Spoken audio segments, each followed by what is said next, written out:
Thank you, Shamika, for the introduction as well. I welcome once again all of you to this webinar organized by CII as part of the Knowledge Management webinar series. I thank CII and Ms. Shamika for giving me this opportunity. And upfront, I would also like to thank Mr. Rao from CII for helping me conduct this webinar despite all the IT-related difficulties I've faced. So I hope my screen is visible to all of you. And as I change the slides, I hope you will still be with me. I have divided this webinar into two parts. In the first part, I will share some of the best practices we have in Bosch for enabling knowledge discovery in a storytelling fashion, wherein instead of being overwhelmed by the ambiguity, approaching the unknown with a sense of serendipity makes the journey much more fun. In the second part, I intend to shoot an arrow in the dark and from your responses, see if it hits anywhere near the mark. So let me start with the first part.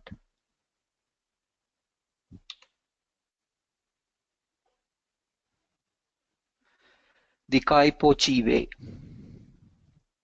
So I guess looking at the title, some of you must have surmised that the story is either about the Gujarati Kai Po Che or the Chinese Tai Chi. Well, actually, it's just an interplay of the words Kai, Po, and Chi, because these are the central elements in the movie Kung Fu Panda.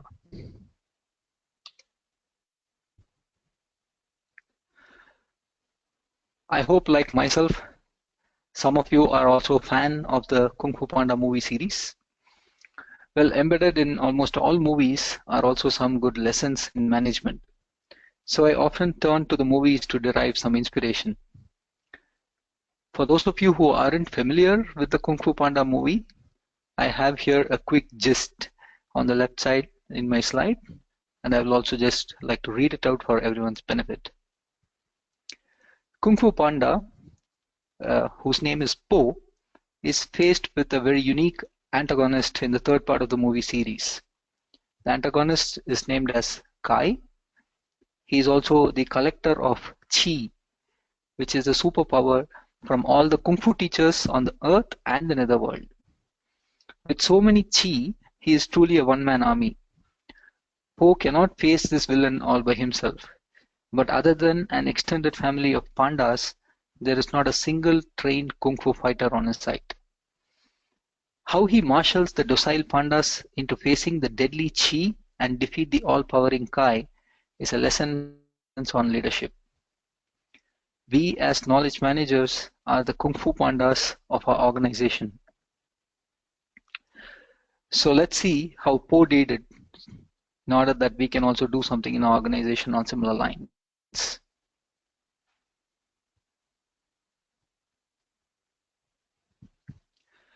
Po has understood the surprising reality about what truly motivates us. Despite all our baggage, each employee in the organization has a certain skill or a taste for acquiring a skill. If we are able to create an organization where the employee has the autonomy to choose his or her task, they tend to get motivated. And if you are able to keep the organization platform in such a way that the employees have a possibility to gain mastery in their skill, they continue to remain motivated. Once we have motivated employees in the organization, these employees are raring to perform. And if we can bring them together into a shared sense of purpose, then we have all the ingredients of success. But that's jumping a little ahead. Po had 3 movies this stage. Let's see what is the journey he underwent and what lessons from each of those movies we can take into our enterprise world. We start with the secret ingredient. If you remember the first movie, when Po opens his scroll to learn about the secret ingredient, he finds it to be empty. He could only see his own reflection on it. And then it dawns on him that he himself is a secret ingredient for his success. Well, that's true for each of us. Instead of searching outward for signs and hints that can propel us towards success, we just need to believe in ourselves.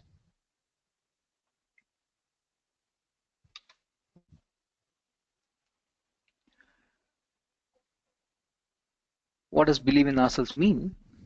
Well, we have to trust in our abilities and the systems we have put in place in each of our respective organizations. From an organization perspective, what does that mean? Let's take a look into what we have at Bosch. So at Bosch, we have KM systems following on the SICKI framework. And I'm sure most of you are quite familiar with the framework itself. So I'll not dwell on it. Rather, I'll just make this one remark that at Bosch, we have tools and methods that caters to each of the four knowledge creation and consumption spaces of the SICKI framework. Let me take one example. Under socialization, we have marketplace events. One of the foremost marketplace event in RBEI is Technobiz. It's a socialization space where every department in the organization showcase their projects and innovation for every other employee to touch, feel, and learn about. There is tremendous engagement that we bring about in our company with this event, and the engagement is not only physical, it's also virtual. Since many employees hear for the first time about projects from departments furthest from their sphere of influence, they come to discover collaboration possibilities and bring about business benefits for the organization. Now, this has been in place for over a decade now, and we trust this has brought about tremendous amount of engagement, brings about collaboration and business results. So what do we do with it year on year? We make it better. For example, last year we launched a mobile events app to increase the virtual participation from other locations of our BEI. Just to give a background, we are spread across 3 locations of Bangalore, Coimbatore, and Vietnam. We also have our associates going on site and working in customer locations around the world. We would want all of them to participate at the same time while the physical participation is happening in one location. And this year we took it a little further by providing a live streaming platform where they can participate from remote locations as well. So that's step 1, to trust in your abilities and the systems you have put in place. But once in a while, you got to also trust in those unconventional ideas that you will come up with. If you remember this scene, it's the one where Po gets selected to be the Dragon Warrior in a seemingly accidental manner by Grandmaster Oogway. But Grandmaster Oogway always says, there are no accidents. Well, in a similar accidental fashion, I chanced upon this software called Lunch Roulette on the internet. And then I thought, hey, it's a fantastic opportunity to bring insight and enterprise as well. Well, it's actually a very simple application. What it does is it pairs 2 random individuals from the set of people who have signed up on the platform. And we rolled it in our company. We instantly saw that there were many takers to the concept. There were enthusiastic employees in every location of RBEI who created a group for themselves. By every location, I mean, for example, in Bangalore itself, we don't have our office in only one place. We have it spread across the city in many locations like Belandur, Kormangla, Adugodi, Marathalli, and so on. So in each of these locations, there were enthusiastic employees who created groups. And as soon as they created the group, there were nearly 50 or more employees who also signed up to be part of it. So it brings about this sort of engagement that no other well-crafted method really brings about. 2 employees who hadn't seen each other earlier meet over lunch and discuss various topics under the sun. Well, some of it is related to the organization. And therefore, from a knowledge management point of view, what happens here is a serendipitous discovery of knowledge. So far, we have had more than 900 lunch meetings And in the slide here, I'm showing one particular meeting, and the gentleman has kindly given his feedback of what he thinks about lunch roulette. And as you can see, he says that despite articulating the benefits that he has received from being part of lunch roulette, he says his vocabulary is still limited to adequately describe the impact. Well, if only more and more employees will come and tell us this kind of success that we have for some of our initiatives. So that's step 2. Allow for some unconventional ideas to take shape. So I'm talking about trust in your inherent abilities and giving shape to unconventional ideas. Now, this hardly seems to be the kind of thing you can keep control over. And hey, that is step 3. Learn to let be. You don't have to have complete control over everything. Just a simple awareness enables you to unleash the power within. That's what we see here in the Kung Fu Panda movie 2. Po is able to channel his inner peace, and with that he is able to send back the bomb that is hurled at him.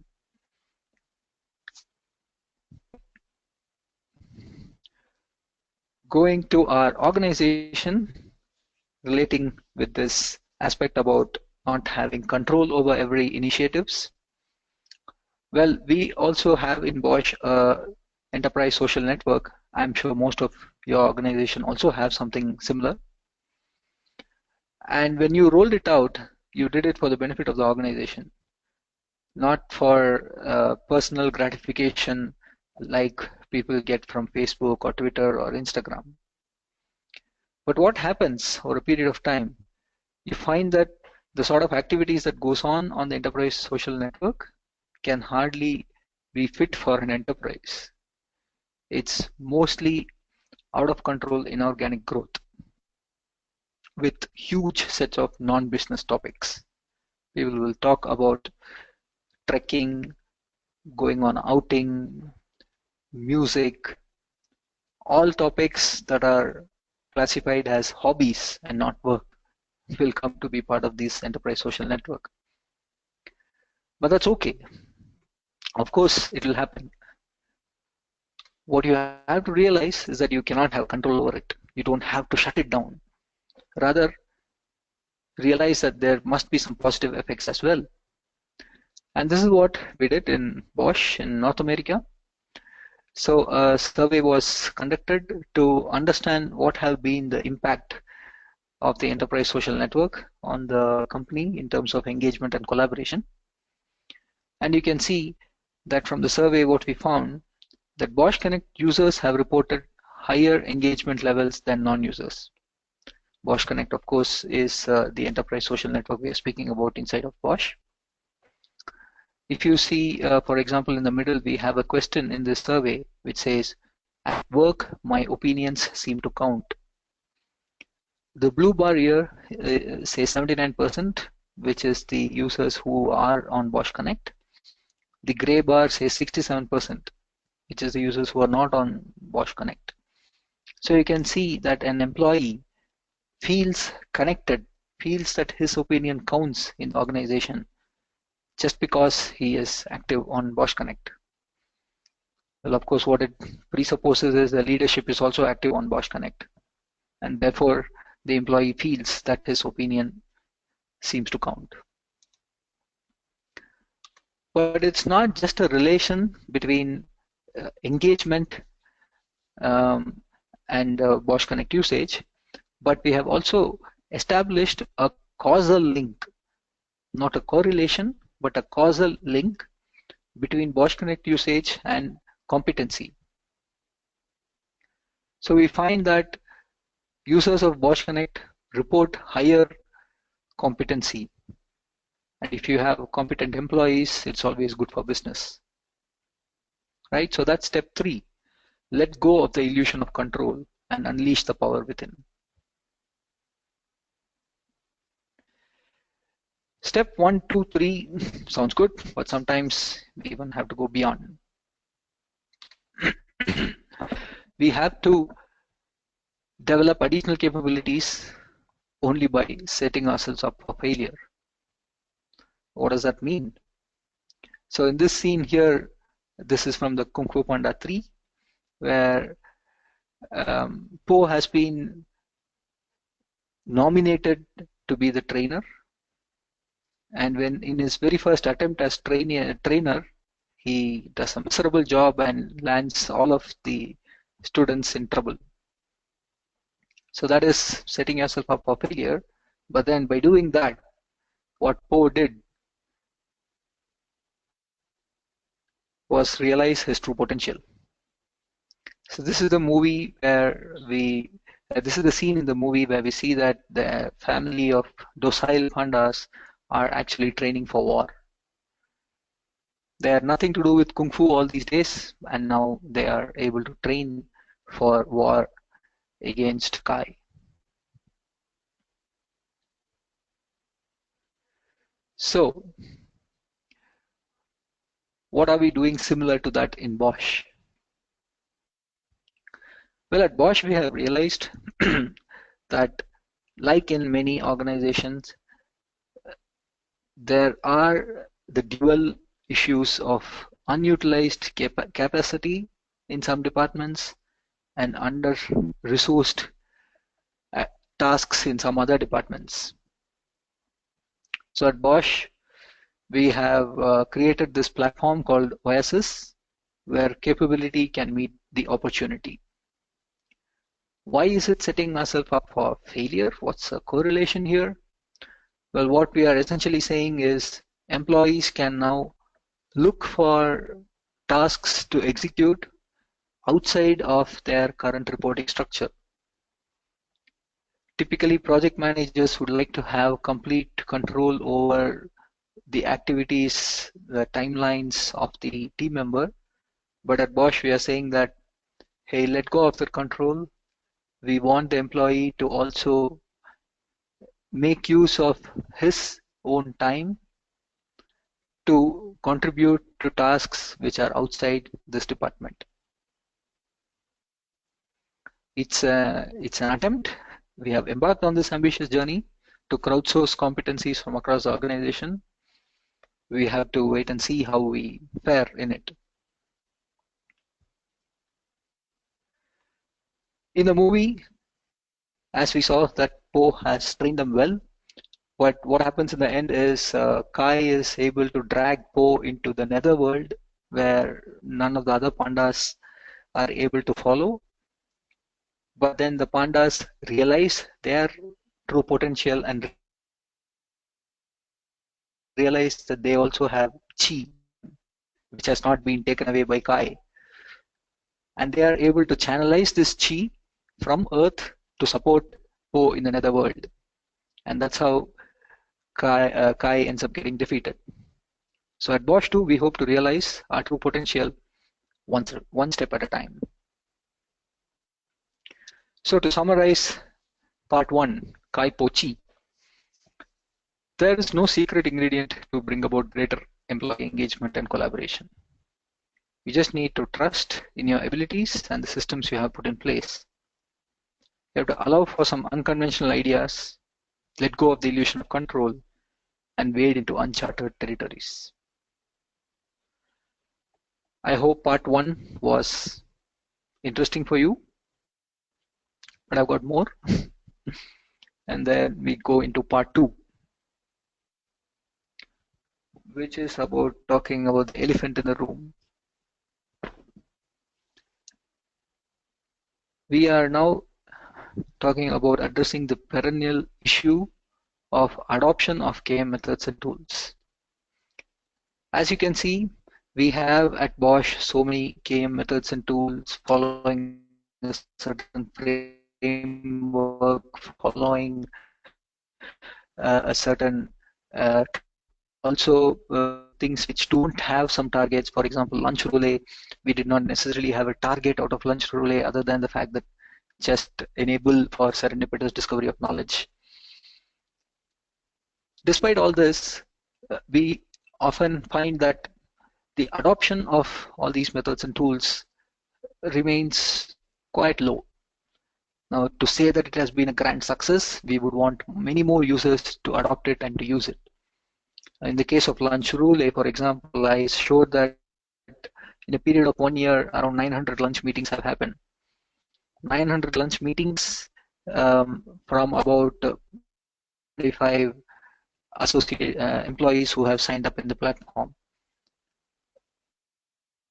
Well, our own organization is 18,000 strong, and only about 175 people have signed up. It's quite a low number. So how do we increase that number? How do we increase the adoption of these methods and tools that we bring about? Right? I mean, you can of course take the horse to the water because you want to embark on a long ride and you don't want the horse to get thirsty. But you just can't make it drink it. The horse will drink the water only when it wants it, right?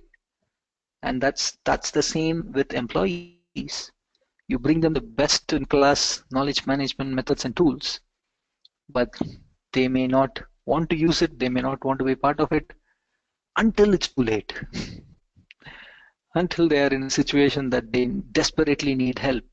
And at that time, it's also not so easy for you to find out that they are in need of help and for you to step in. Right? So that is the fact of user behavior.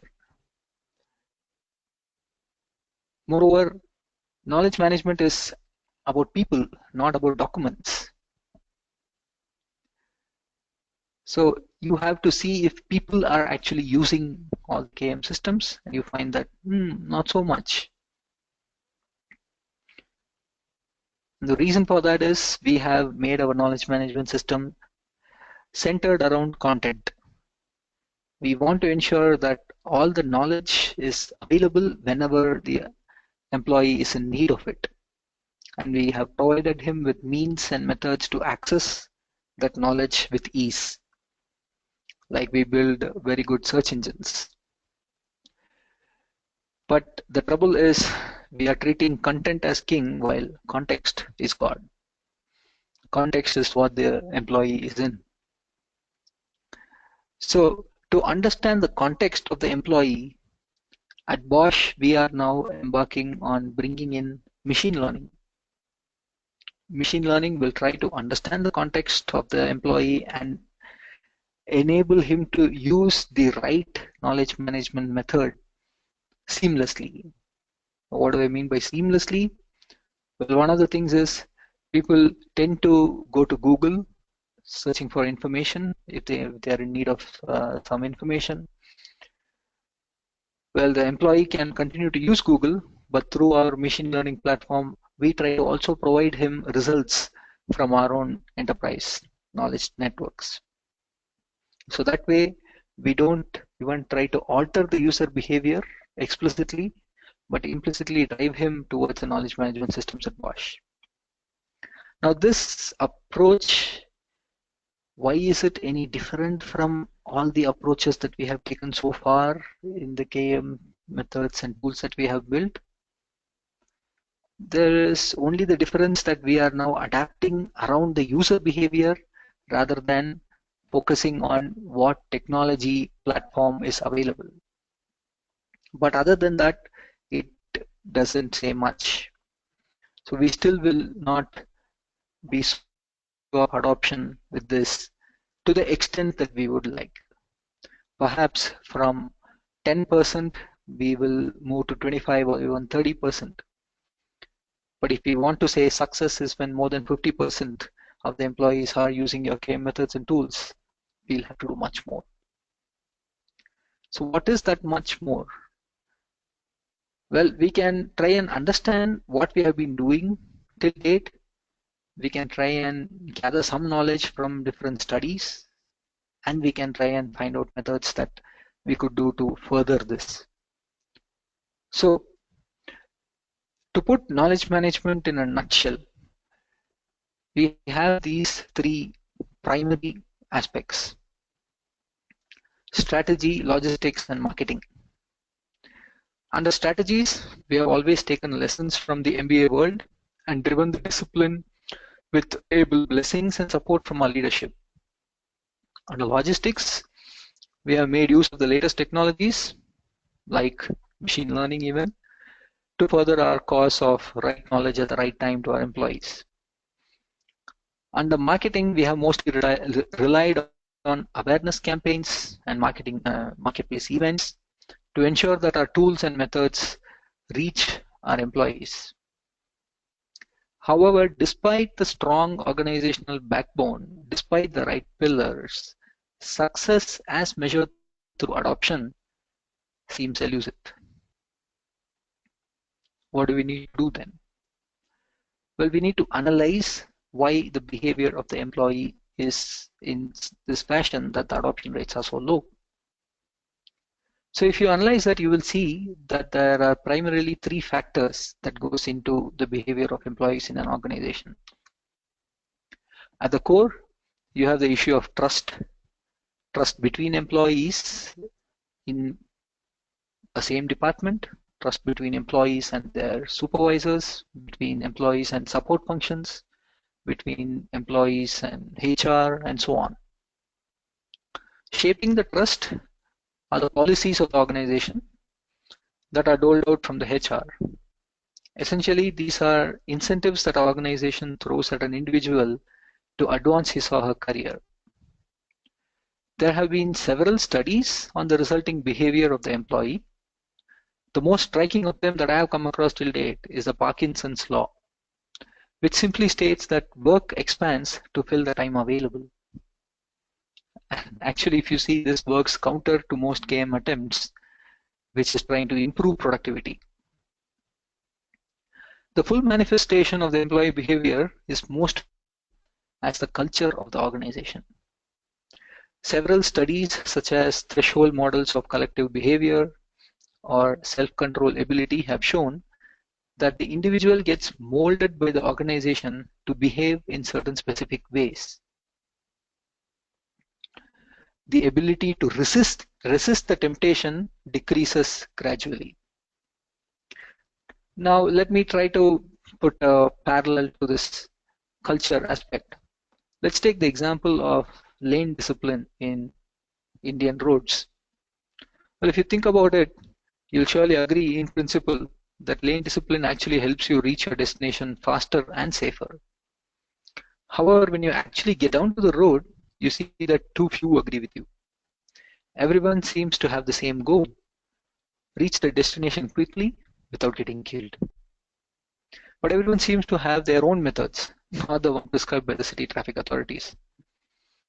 Let's say you are committed to your way, lane discipline, but when you review your performance after the ride, you will see that you have faltered heavily. And then you start justifying. First, you convince yourself that it is impossible, and then you convince yourself that the method itself doesn't really help to achieve faster and safer ride. So what's the casualty here? Lane discipline. Well, this is precisely what happens to knowledge management in organizations. In the beginning, employees agree with you that knowledge management is an absolute necessity for the success of the organization. However, when employees get down to execution, get down to project management, and amidst the myriad of issues, knowledge management takes a backseat. And this is not because they are too busy to do activities for supporting knowledge management, but that they have lost the necessary self-control. The ability to resist the temptation has decreased gradually to the extent that they just throw away any knowledge management measure that could help them in the long run. Well, so why am I saying all this? Where am I leading to with all this? What I propose is that each of us as knowledge management managers, while we are doing everything in our capacity to define the right strategy and build the necessary tools, to market our solutions better, we have to first understand what are those organizational barriers that prevent our employees from adopting our solutions. So if you are able to make this study in each of our organization on one of these aspects of culture and HR policies, then we can possibly come out with some measures on how to shape the culture and modify the HR policies in such a way that we can build trust. And once we have built the trust, I think we would have hit the crux of the matter in a way that knowledge management will only see more and more success. So with that, I come to the end of my presentation. I wanted to end it as early as possible in order to open the floor for some discussion. I understand that webinar is not the best way to have discussion or brainstorming, but nevertheless, with the help of the chat window, I hope we are able to communicate and make some understanding of the next steps in this direction. Thank you.